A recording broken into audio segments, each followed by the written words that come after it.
What's up, guys? It's Frankie Zulferino. Super excited to be on Buzz right now, and yeah, let's take it away. Seen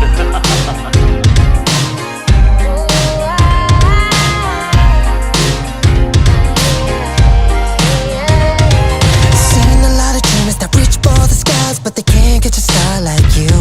I've seen a lot of lovers that might catch your vibe, but nobody can sound like you.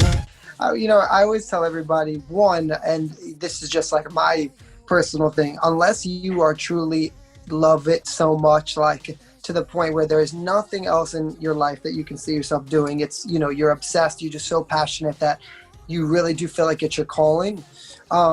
If you don't feel that way about it, me personally, I don't think it's worth it. I don't think that what you have to endure, what the struggles that come along with it, just the business part of it, it's such a, like, it's a strange business, and it's not always about your talent, and it's not about how hard you've worked all the time. There's so much that goes into it, who's connected with who, and you know what I mean, right place at the right time, and were you viral or were you not, or do you have high streams or do you not? There's so much that goes into it. It's not just about how your talent, and that's hard for a lot of people, I think, to take, because I know so many talented people they give up because they just can't take it anymore. It's just like you're just you never seeing the light, and so how do you keep going? And so, like, that's why I always tell people my first advice, because people always ask me, especially like parents that have young kids that want to do this, and I'm just like, well, make sure that they love it. They love it so much that they're ready to endure whatever it takes that's going to come along with it. But as far as that, for those people who are on the journey and are finding it tough, or because still till this day it's still tough for me, and I go through weeks where I'm just like, want to pull the hair out of my head, and I don't know which way to go or what's the right decision to make, or and I question, like, why is this so hard, like, how is this difficult, why is it so difficult? My number one advice is for anyone is really to focus on your fan base. And if you don't have a fan base and that's your struggle, right, it's like, how do you connect with people?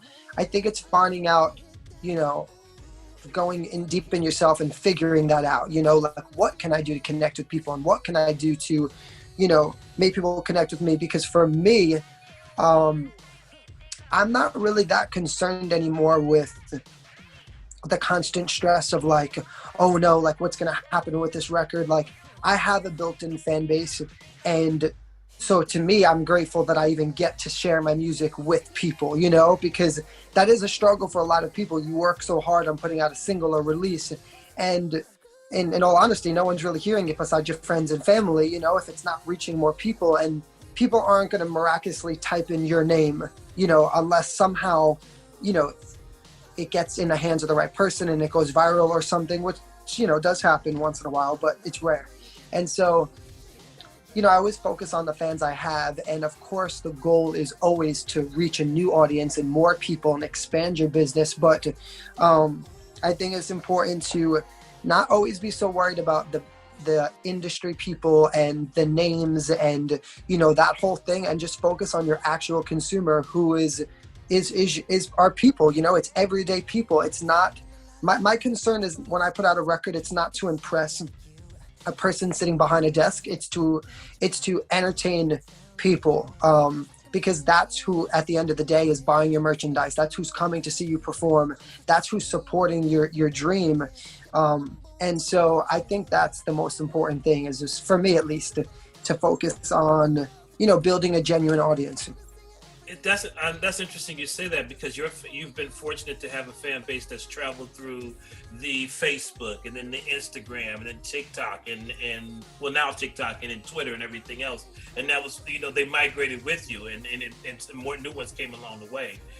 Do you think it's too much focusing on that? Because again, like you said, they look at numbers and everything else. And then if someone has more numbers, it doesn't base upon talent anymore. And you have genuine talent. So do you get frustrated? Guys, I've been thinking, oh yeah. Wow, I had a phone call last week. I had a phone call last week, and I threw my phone across the room. And what was frustrating to me is I'm very transparent, so I don't care to, say, but I don't know what you do to me, but you got my heart, girl. And if your love was like my jewelry, that pendant's a star, girl. You blow my mind every time we're together, girl. You know you are. There are people who have millions of streams, right?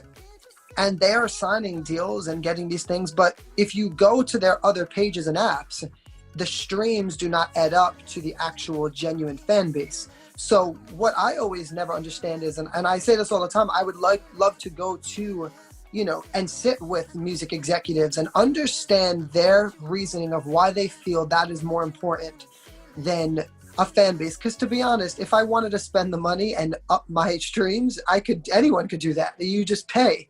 I mean, you know what I mean?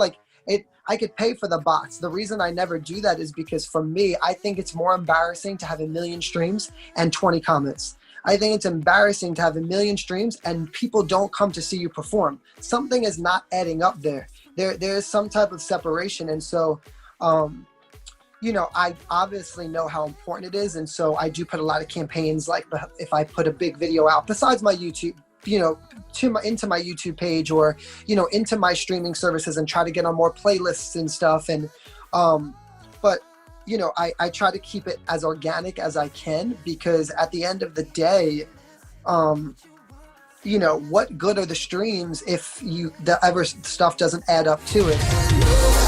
Watch me hit that too. Don't just step this through. Ooh, come on, you better get it. Yeah, we're such a mood.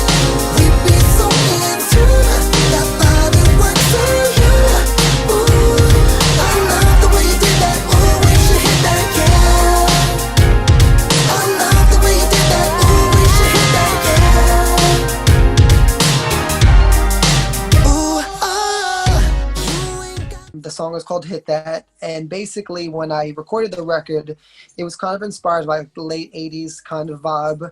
I wanted heavy drums and so after we did the record and I went into the music video, the actual music video was really inspired by the early 2000s. So those Puff Daddy, Missy Elliott videos. And I wanted to do the idea with the tunnels, and I wanted it to be colorful and just fun, and have a lot of, elements and obviously dance scenes, because dance is really important to my project.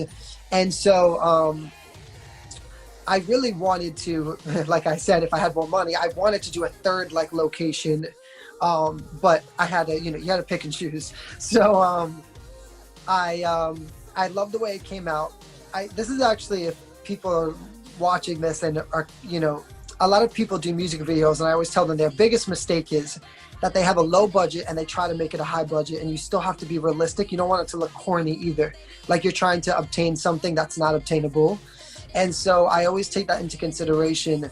Luckily, I dance, and I always feel like that is a saving point, because I don't need sometimes everything, because I could do a dance scene and it really, as long as I have some good lights and great dancers, I'm good, and that's still going to make the music video look amazing. And so I do focus a lot, on my videos, on the dance sequences and stuff, because, I don't have money to bring in, $1 million cars and, insane sets, you know what I mean? Like building of sets, and that's really expensive. And so I do focus a lot on, just making sure that I have great choreography and and at least that the look is clean, you know what I mean? And so that's kind of what the two elements with this video I focused on a lot, was bringing in that futuristic early 2000s kind of vibe, but I wanted the clothing to still fit a little of the late 80s, early 90s, and so it has a mixture of all of that, and somehow it all tied in together, and it does make sense. It doesn't make sense as I'm saying it, but when you watch it, it does make sense. And so I'm excited for everyone to see it. I think people are going to love it. So all my pages are the same handle. It's at FJ Zulferino. That's my Instagram, that's my TikTok. But as far as like if you search my name for like my music, Spotify, iTunes, YouTube, you could just search my full name, Frankie Zulferino, and everything will come up. You'll find me. What's up, guys? My name is Frankie Zulferino, and you've just been buzzed.